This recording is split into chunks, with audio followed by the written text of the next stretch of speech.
देश में अगर किसी व्यक्ति को किसी और व्यक्ति से लड़ना हो तो सब जानते हैं हम हायर करते हैं लॉयर्स। लेकिन अगर स्टेट को किसी और स्टेट से लड़ना हो या फिर स्टेट को यूनियन ऑफ इंडिया से लड़ना हो या फिर उसे लड़ना हो किसी कंपनी से या फिर किसी व्यक्ति से जो कि गवर्नमेंट के ऑपोजिशन में हो, तब गवर्नमेंट के साइड में कौन रहेगा, कौन लड़ेगा उसके साइड? क्या उसके लिए भी कोई वकील होंगे? तो आज हम बात करेंगे इसी बारे में attorney general of India. So let's begin. Hi everyone, this is me Jamia and welcome you all to Law Journey with Jamia. I explore law student life, uplift the problems of law student and also show the path of according to my experience, and I also provide some notes through my channels. So आज मैं elaborate करने वाली हूँ attorney general of India, जिसको मैंने 3 parts में divide कर दिया। First part is introduction, second part is duties and third part is functions. इसको मैंने आंसर राइटिंग फॉर्म में लिखा है ताकि आपको एक तरीके से आंसर राइटिंग ऑटोमेटिक बना मिल जाए। Second thing is that YouTube में आपको कई जगह आपको समझाने वाली वीडियोस मिल जाएगा एंड उसके बाद आपको कॉलेज में भी समझाया जाता है, तो मैं इसको समझाने पर ज़्यादा फोकस नहीं किया है, मोस्टली एक आंसर राइटिंग फॉर्म में इसको फोकस किया है बनाना। And the third thing is that इसके लिए साइटेशन देना चाहूँगी मैं डॉक्टर रेगेराव books of polity. Article 76 of the Constitution provides Attorney General of India and his duties, which says, point 1, the President shall appoint a person who is qualified to be the judge of a Supreme Court to be Attorney General of India। तो सबसे पहला point 1 article 76 से आदेश या फिर अधिकार देता है attorney general of India को अपॉइंट करने का। और ये कौन से व्यक्ति हो सकते हैं? ये ऐसे व्यक्ति हो सकते हैं जो सुप्रीम कोर्ट के जज बनने के लायक है, कंपोनेंट है, उसी व्यक्ति को अटॉर्नी जनरल ऑफ इंडिया बनाया जा सकता है। और इसे अपॉइंट करने वाले हैं president. Point 2, it shall be the duty of attorney general to give advice to the government of India upon such legal matters and to persons such as legal duties, other duties of legal character, as may form to time be referred as assigned to him by the president। तो उनके ऊपर जो भी legal advice होगा वो देने वाले हैं कौन? Attorney general of India. किसे देने वाले हैं? गवर्नमेंट ऑफ इंडिया को। गवर्नमेंट ऑफ इंडिया को अटॉर्नी जनरल द्वारा दिया जाएगा लीगल मैटर्स पे, लीगल कैरेक्टर पे जितने भी वर्क उनको करना है, वो फर्स्ट लॉ मिनिस्टर होंगे law.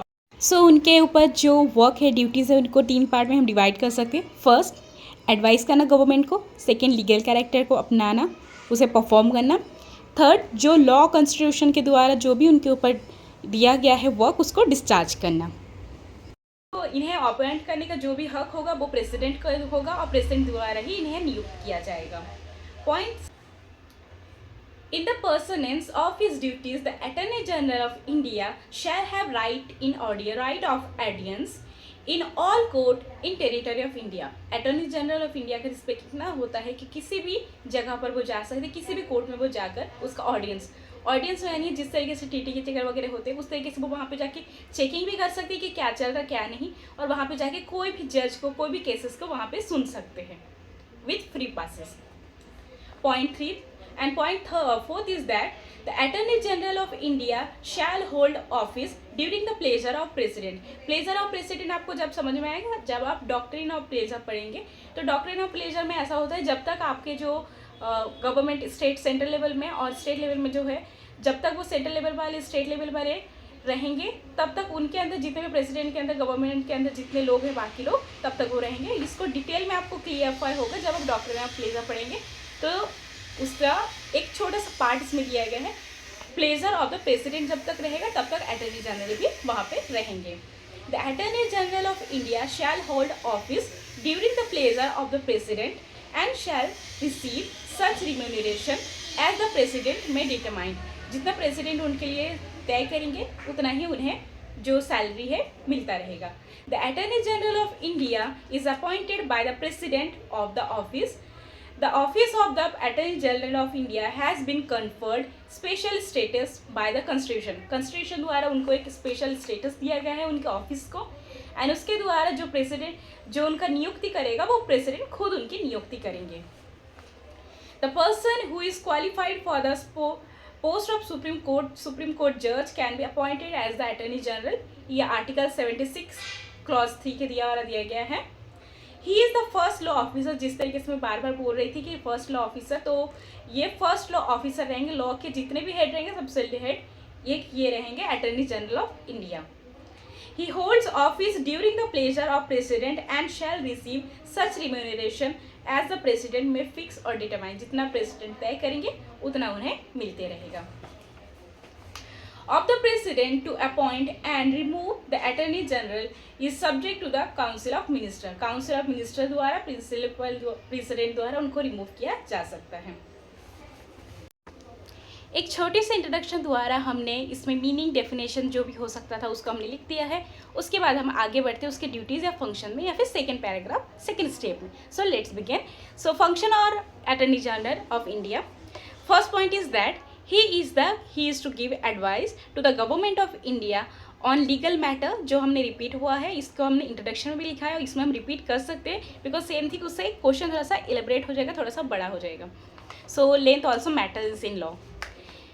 He is to give advice to the government of India on legal matter referred to him on time to time. Time to time उनके ऊपर जो असाइन किया जाएगा वो काम वो करेंगे जो लीगल मैटर्स है, लीगल से regarding. By the President, he attends all duties of legal character which he are assigned to him by the President. By the president इसको बार बार कहा जा रहा है क्योंकि प्रेसिडेंट के द्वारा ही उनको मेन काम करना होता है. He is bound to discharge duties conferred on him by the constitution on other law in force. जितने भी लॉ इन्फोर्स में है ऑलरेडी चालू है लॉ, उस लॉ के रिगार्डिंग जितने भी लॉ उनके ऊपर काम आता है उस काम को निभाने वाले हैं attorney general of India. Second point of function of attorney general जो मैं स्टार्ट कर रही हूँ सेक्शन से, आर्टिकल से. जब भी हम कोई क्वेश्चन या फिर क्वेश्चन का आंसर स्टार्ट करें तब हम सेक्शन के द्वारा, आर्टिकल्स के द्वारा एंड केस साइटेशन द्वारा स्टार्ट करें. तो उसमें जो है जो आगे वाला चेक करने वाला होता है आपके पेपर, उसको एक लगता है कि आप नॉलेजेबल हो तो आपकी इमेज अगर अच्छी बन जाती है तो उसमें मार्क्स बढ़ने का चांसेस होते हैं. तो जब भी जितने भी कोशिश करो कि आप ज़्यादा से ज़्यादा आर्टिकल और सेक्शन से स्टार्ट करते हुए आंसर को बढ़ाते चलो.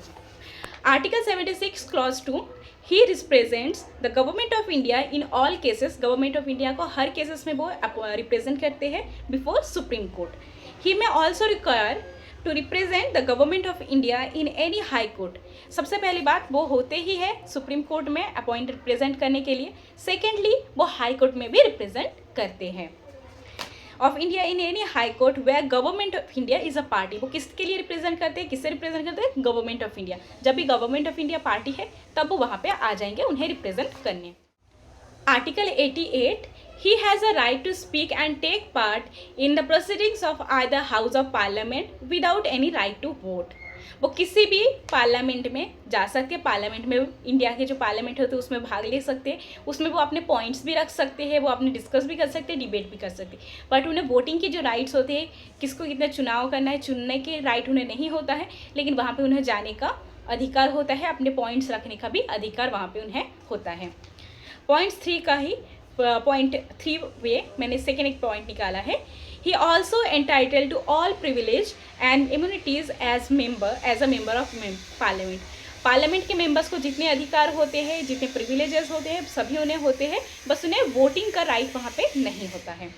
Point 4 he should appear before the commission and the tribunals such as interstate river water tribunals and behalf the union के बिहाफ में, यूनियन जब लड़ाई हो रही यूनियन के बिहाफ में अटॉर्नी जनरल ऑफ इंडिया आएंगे और वो उसके रिप्रेजेंट करेंगे. पॉइंट 4A जो कि कहता है सिर्फ और सिर्फ ज़रूरी नहीं कि यूनियन ऑफ इंडिया को ही प्रेजेंट करें बल्कि वो स्टेट गवर्नमेंट को भी प्रेजेंट कर सकते हैं. लेकिन स्टेट गवर्नमेंट को वो तभी प्रेजेंट कर पाएंगे जब यूनियन ऑफ इंडिया वहाँ पे पार्टी अगेंस्ट पार्टी नहीं होंगे. सो पॉइंट 4A ही में appear for the state government on it's behalf in which the union of India is not a party. Point 5, even though the Attorney General is entitled to private practice, he shall not argue against the union of government when appointed by state government. State government के द्वारा जब उनको नियुक्त किया जाए, state government of India के द्वारा जब उनको नियुक्त किया जाएगा, इसका मतलब ये नहीं होता कि यूनियन ऑफ इंडिया के खिलाफ में वो बोल सके, उसके खिलाफ कोई प्रूफ वो उन्हें दे सके. So point 6 is that he may, while appearing for the private parties, oppose the state government. Last 2 points are left. Point 7 is that the Attorney General of India is provided to take appointment as a director of a company. वो किसी भी company के as a director वहाँ पे लड़ नहीं सकते, ना उन्हें रिप्रेजेंट कर सकते. Point 8, he shall neither advise nor shall hold brief against the government of India. Government of India के खिलाफ वो कभी नहीं जा सकते. Point 9 is that the office of attorney general is a political office. वो पॉलिटिकल ऑफिस में गिना जाएगा, like a minister of a law in the England or a few other countries. His position is equal to that of the Minister of Law of India. Law Minister के equal उनका position India में है. सो यहाँ पे मैंने complete answer writing आपको दे दिया है. इसके नोट्स भी आपको प्रोवाइड कर दिए, बैक साइड्स में आप देख सकते हो. तो मैं बताना चाहूँगी जब भी आपको आंसर लिखो उसको पॉइंट्स में लिखो. बहुत ज़्यादा बुलेट पॉइंट्स में नहीं लिखना है. जैसे इंट्रोडक्शन लिखना है, इंट्रोडक्शन के कुछ पॉइंट्स कुछ पैराग्राफ्स में, पॉइंट्स यानी पैराग्राफ्स में. फिर उसके बाद जो भी आप न्यूज़ का हेडिंग दो, सब हेडिंग के बाद उसका कोई भी पॉइंट्स में लिखो. तो जितने पॉइंट्स में हो गए और जितना क्लियरली आप समझा पाओगे, अपने सामने वाले को फोकस करके समझा पाओगे, उतना आपको मार्क्स बढ़ने का चांसेस आपका हो जाते हैं. तो ट्राई करो कि ज़्यादा से ज़्यादा आर्टिकल्स के साथ, सेक्शन के साथ लिखो, केसेस के साइटेशन दो और उसे क्लियरली रिप्रेजेंट करो. And thank you for watching. And मैंने इसको बहुत मेहनत से बनाया. आपको ये 15-20 मिनट में मिल जाता है, लेकिन इसे बनाने में, नोट्स क्रिएट करने एंड स्क्रिप्ट लिखने में बहुत टाइम लगता है. I am also a student like you, so it's take so much of time of you, of me also. So please एक लाइक शेयर करके ज़रूर जाना. So bye bye, let's meet you on another video.